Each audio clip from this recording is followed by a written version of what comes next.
Chụp máy không? Dạ.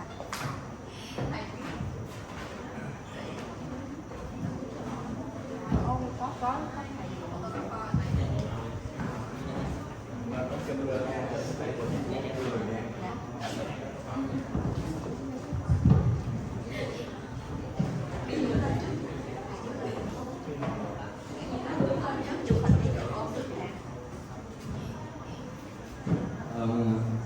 This morning, the most venerable Thupanduk, the instructor, the head of our department, and hello everyone attend the presentation today.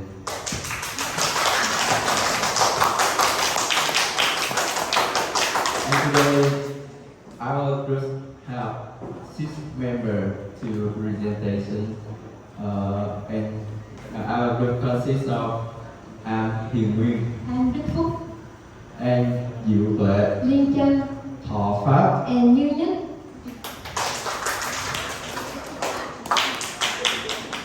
So today we are very happy to be here and present the interesting topic, and we are discover together about the interesting topic about Theravada Buddhism in India.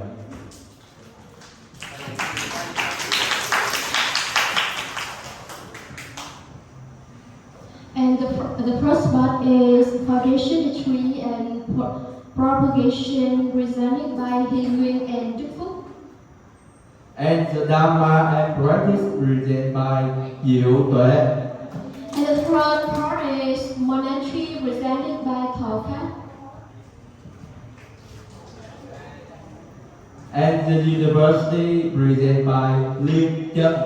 And the final part is festival, presented by Venerable Như Nhất. And so we move to the first part about introduction. Buddhism is a magical movement that appeared around the end of the 6th century BCE in northern India, South Himalayas. This is a pattern of intense society and spiritual life that is dominated by idealistic view of the Vedas. And Buddhism really brought the hearts and the trust of masses because it met the spiritual life of the people, so human suffering upon the caused discrimination of the people and traditional teaching of the Vedas. And Buddhism has developed strongly, spread widely, and greatly influenced the cultural and the spiritual life of many Eastern people. So it has asked mankind many precious achievements in the rare field in the flourishing period. However, through the ups and downs of history, Buddhism gradually declined, and in the 12th century, all in bring of Buddhism began to be forgotten of the length of its birth. And so that's about the foundation of the Theravada Buddhism. Okay, Emperor Ashoka sent his son Mahinda to Sri Lanka as missionary. In Sri Lanka, Theravada was established and became the state religion. And after that, Theravada developed and spread to many countries in Southeast Asia, such as Cambodia, Laos, Myanmar, Thailand, and so on. And in the 19th century CE, Theravada Buddhism spread to many countries in the West, and where it began to take root. And the next part is the schism in the order. The schism has its roots in the Buddha times, but it took place clearly after 100 years when the Buddha time. And in about the 340 years BCE, with the reign of Emperor Ashoka, the Buddhism developed and the number of the Sangha increased strongly. So the Buddhist Sangha divided, and after that, the second council was called. And the number of modern scholars divided into the two regions makes the Sangha Buddhist divided. The first recent one is the monastic disciplinary centering on the Dasavastu. It means the 10th month. It was introduced by a Bhikkhu in Vaisali. And the second one, in the other hand, it is a doctrinal debate on the dispute at Panchavastu. It means the 10th point. And this was introduced by a monk named Mahadeva. And so after this council, the Buddhist Sangha divided into the two factions.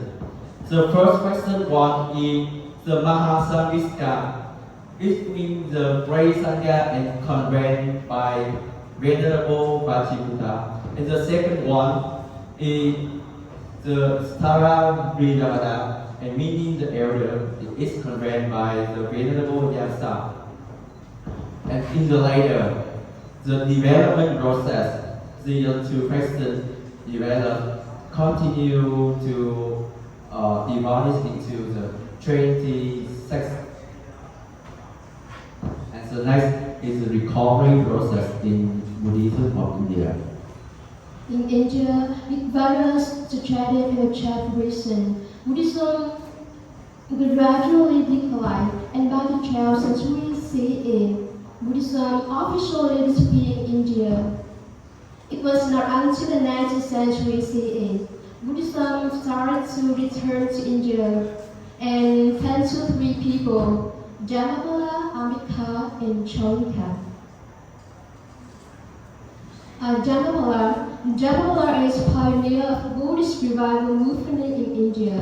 In the 1891, one day, Dhamma and Chinese men visited the Buddhist revival in India, such as Benares, Sanat, or Bodh Gaya. Faced with the desolation of religion in Bodh Gaya, they are very heartbroken, and they decided to make a vow to the Buddhiji that they will spend their lifetime to rescue the country from desolation. And the first step is founding the Mahabodhi Society, and the initial headquarters of this society is in Sri Lanka, and it's led by many famous predecessors.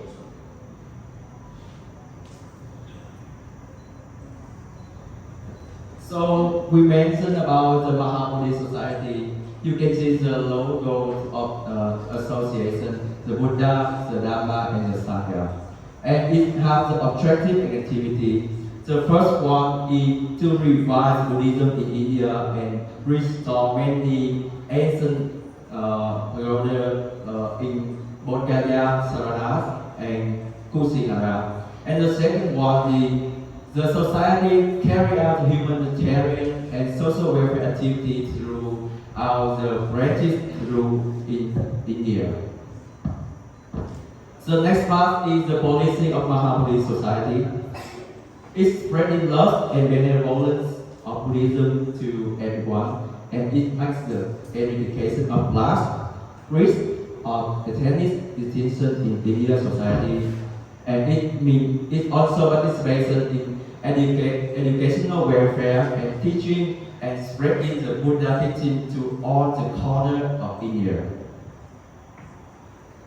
The Theravada, he made very efforts to call for donations for this association, and to maintain association and fight to restore the Mahabodhi temple. And in 1949, in a meeting of the National Assembly, the Indian government accepted to restore the relic for Buddhism.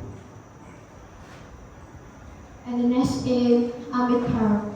Ambedkar is truly Indian economist and political leader. He also inspiration in the Buddhist revival movement in India. After graduating from famous university in the UK, he decided to return to India to work and stop the class discrimination of the people. And in 1891, he decided to return to India, and he condemned the Hindu society and said that if India wants to become a powerful country, it has to polish the equal rights of the people, and after that, he mobilized people to fiercely fight against the process. And but it's very pity that he didn't get any result. And in 1956, he decided to geography in the Chicocha, become a Burmese teacher. This event is very famous and special because it led many people in the world, about 500,000 people, to follow him and geography the Chicocha. And it is very unhappy event in history from now up to now. And next is Chair Master Joinka. The third person important in recovering the Buddhism in India is the Viet Master Joinka. And he was born in India, but he grew up in Puma, Myanmar. And in here, he was taught the method of Vipassana meditation by Venerable Yuvakim. And in 1969, Zen Master Joinka came to India and he taught the method of Vipassana meditation. And in more than 300 courses, 10,000 people from various social classes participated in those courses. And meditation centers have been established in India and such as Canada, USA, Australia, New Zealand, France, UK, and so on in the table. So, Master Joinka teaches the meditation Vipassana with the motto, no religion.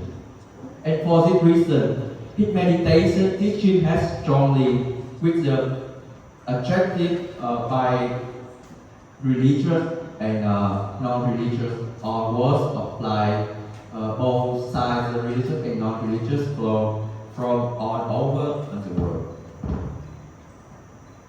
And welcome Venerable Yuga to continue our presentation. And I talk about the Dharma system. The Buddha's teaching were conveyed by oral. He gave many Dharma discourse that is cerebral to a person's character for 45 years.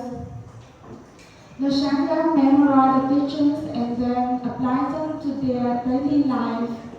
The Theravada's teaching is closely to the original doctrines taught by the Buddha and his disciples.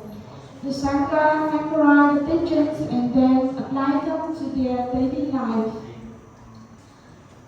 This is a way to preserve the Dharma in the most original form.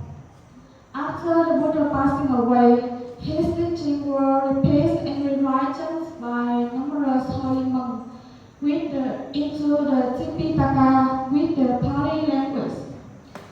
The Tipitaka symbolize the three buckets. The first and the largest of the three buckets I want to mention here is Sutta Pitaka. It contains all the central teachings of Theravada Buddhism, such as the Four Noble Truths, the Eightfold Paths, the dependent arisings, and the law of karma. And the second bucket is Vinaya Pitaka.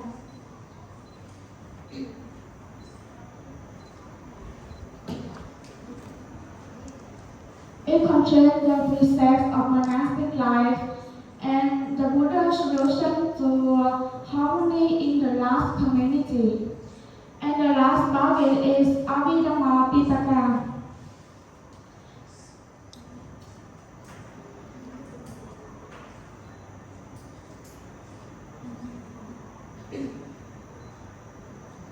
It contains the text that is reworked and reorganized by the basic doctrines presented in the Sutta Pitaka.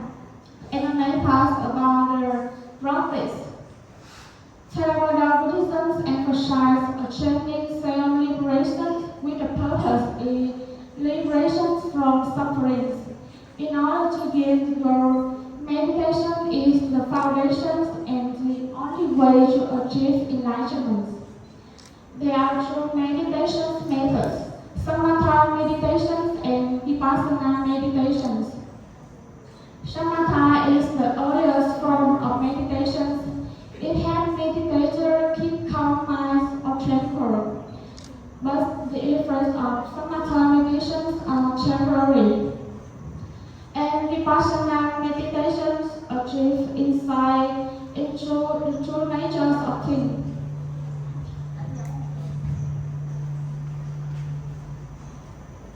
However,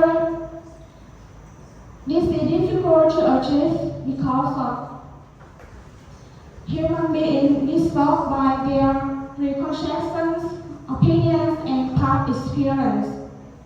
And chanting sutras is one of the central practices of Theravada Buddhism. There are some popular sutras such as the particularly sutras, mega sutras, and so on. And the next central practice is go for alms. The monk go for alms one time a day at noon every day. The lay people will offer the food, the medicines, or the robe for the monks. And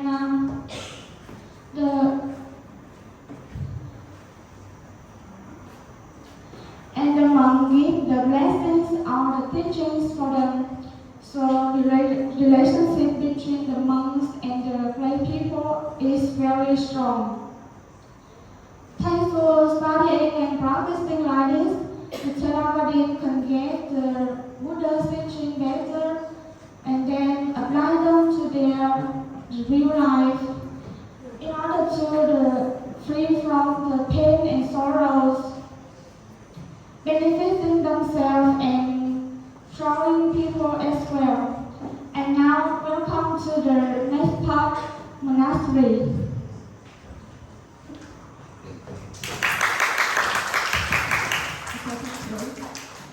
Along with temple and religious sites related to Buddhism temple in India.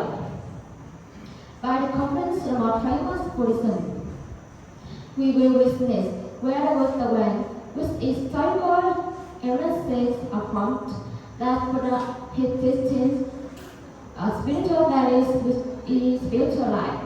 The first one, Maori temple is located in Bodhgaya, on the banks of the Nirayana River. It's where the place for the Lord Buddha attended 9 months sitting under an ancient statue, with its still presence within the temple. Maori temple is one of the more important and the sacred pilgrim sites in the Buddha region.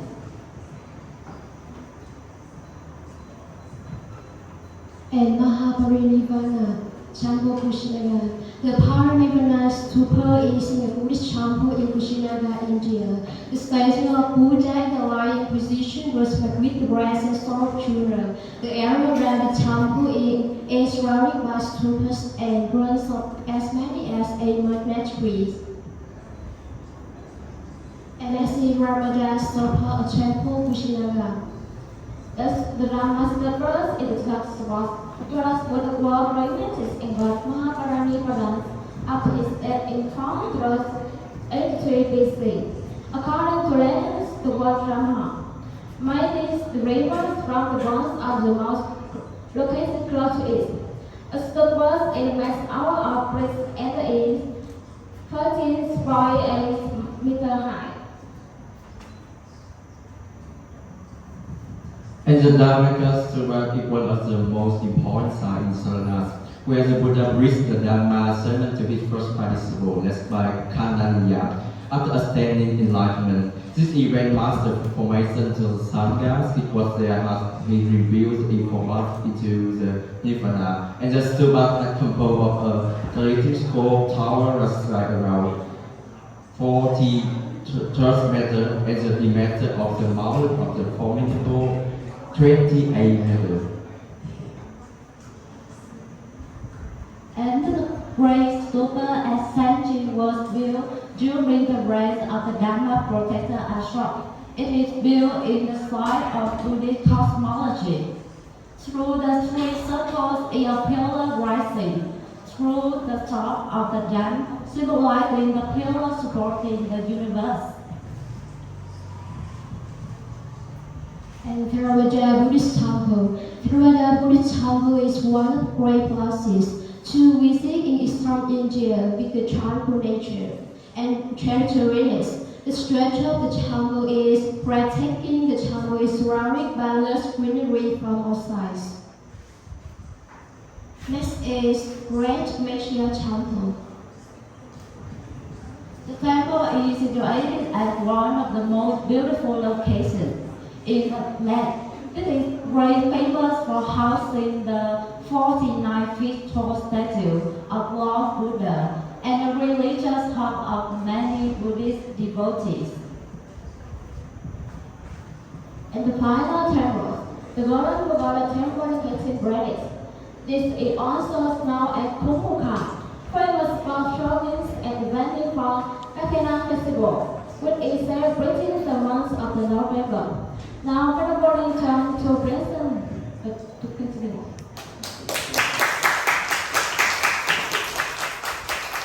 So now I would like to share something about architecture, a mission law, education system, and later student and scholarship of some university in India.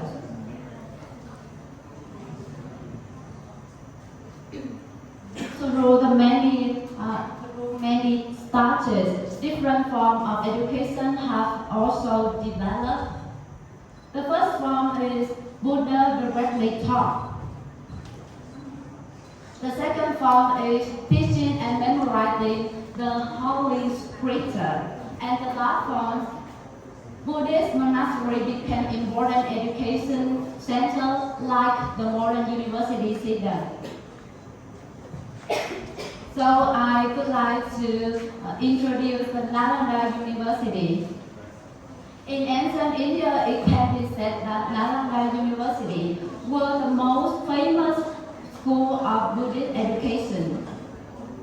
Especially the university's campus was very large with a rich library system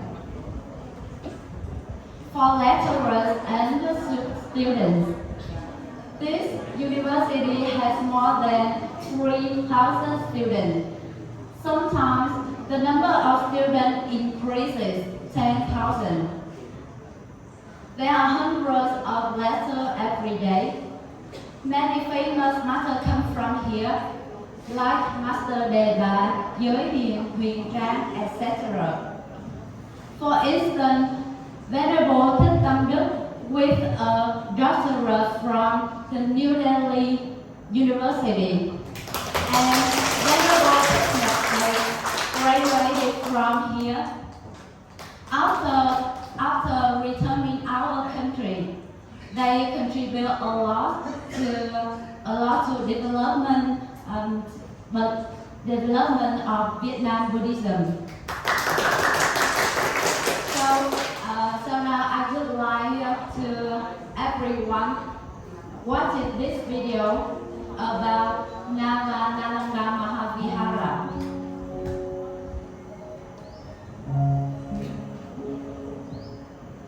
These are the remnants of ancient Nalanda University.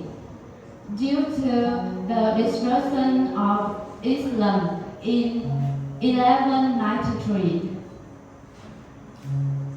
all of architecture of this university are very old and classical art, but they are unique and diverse.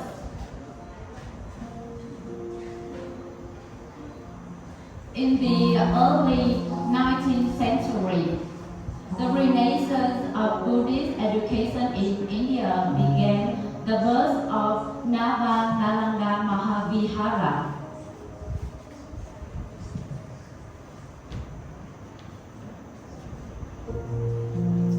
There are many classes every day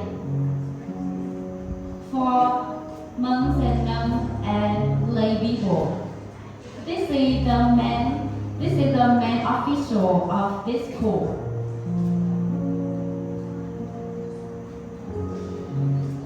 There are many rooms built for students living in here, especially international students.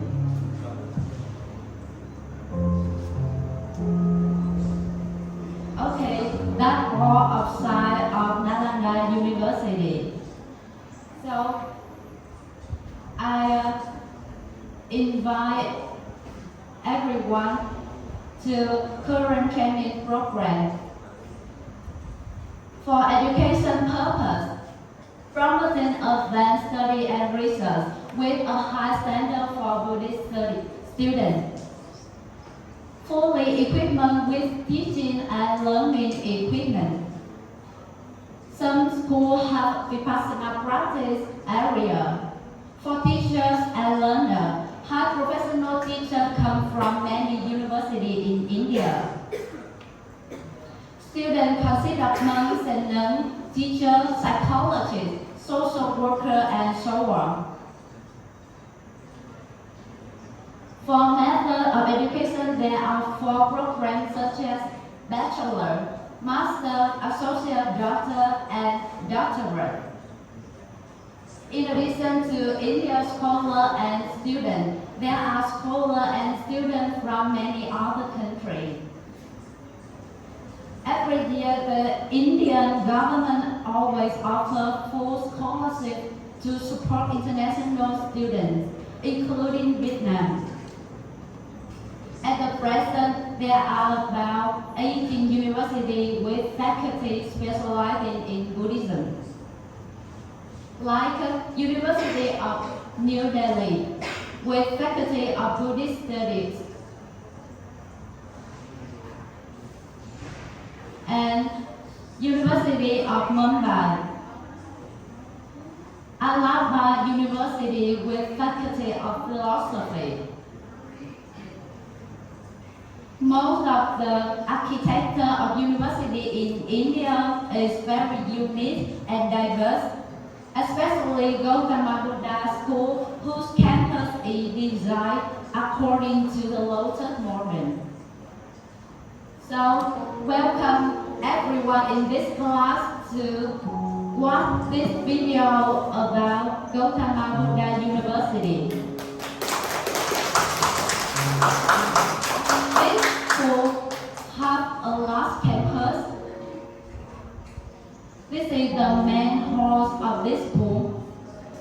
We can see the side around wearing a lot of tea makes the feeling being to flow the nature. Especially there is a big statue in front of a lake. And the left side of the Buddha statue is the Miss Mayawati, the president of Uttar Pradesh state and who founded the university. And the right side is Miss Kansiram, who the husband of Mayawati and who is the leader of Delhi's class. So that's all outside of Gautama Buddha University. Thank you. Invite Venerable to continue, please. Thank you. Ethical. On the right side, Buddha has a goddess figure. Buddha is an enlightenment as Buddha in India. In addition, the King Ashoka promoted Buddhism throughout the country. Since then, India has seen a number of Buddhist festivals in India. There are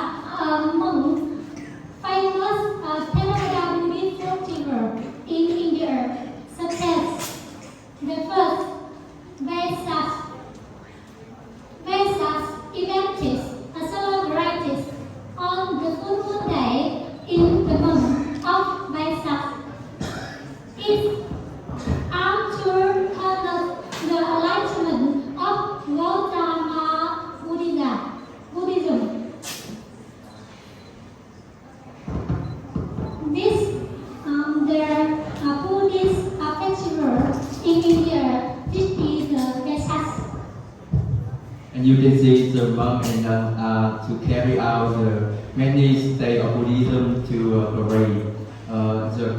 The three symbol of Buddhism to parade. This is the symbol of Buddha birth, the symbol of Buddha attain enlightenment, and the Buddha of attain the Nibbana.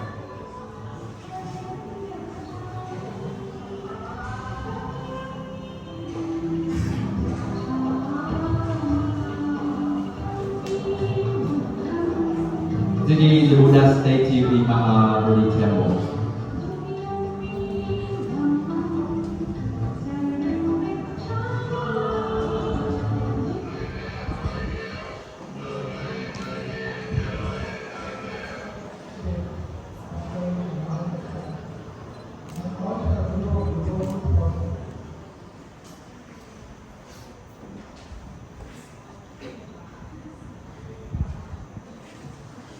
Secondly, Buddhist holiday. Buddhist holiday just like on the full moon day of 8th lunar month. It honors Buddhist first teachings on Dharma to the five hermits in Benares. Their past in Benares. Secondly, Katina ceremony. Katina ceremony, according to Theravada Buddhist tradition, monks and nuns learn on the 3 month, which is during the rainy season. After the retreat, light people, after them, rose and ardent necessity. This I am the Katina festival.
Candle decorate to the world party now.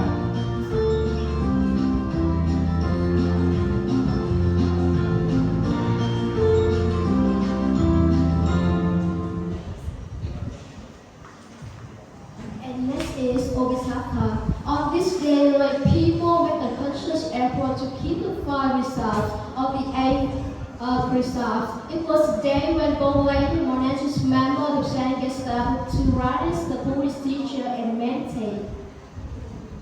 At the final festival in Vasa, Vasa is an annual 3-month retreat organized by Theravada Practitioner. Taking place during the rainy season, Vasa lasts for 3 lunar months, usually from July to October. Vasa is often referred to as Buddhist retreat or Lent. And during Vasa time, monks remain in one place, usually monastery or temple grounds. So, in conclusion, Theravada Buddhism is the most developed person in Indian Buddhism today. And the India is a native land of Buddhism. So no matter it has many famous, many events, but in here, many valuable the imprint of Buddhism, the both spiritual and material. So if you have a chance, the monks and nuns should came to here and discover the Buddhism in India. Okay, I will have just finished presentation. Thank you so much.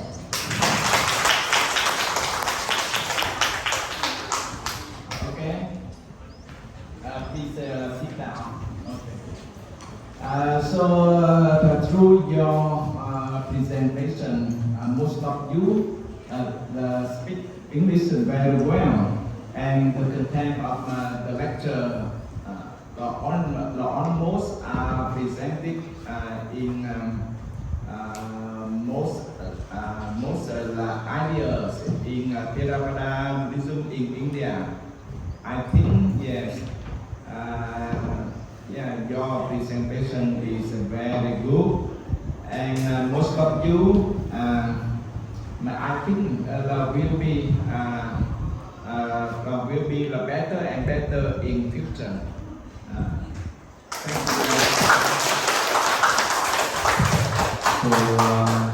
Thank you so much for your compliment, and thank you the most venerable and everyone is focusing our presentation and hearing our presentation today. Thank you so much. Then now the next group 2, please.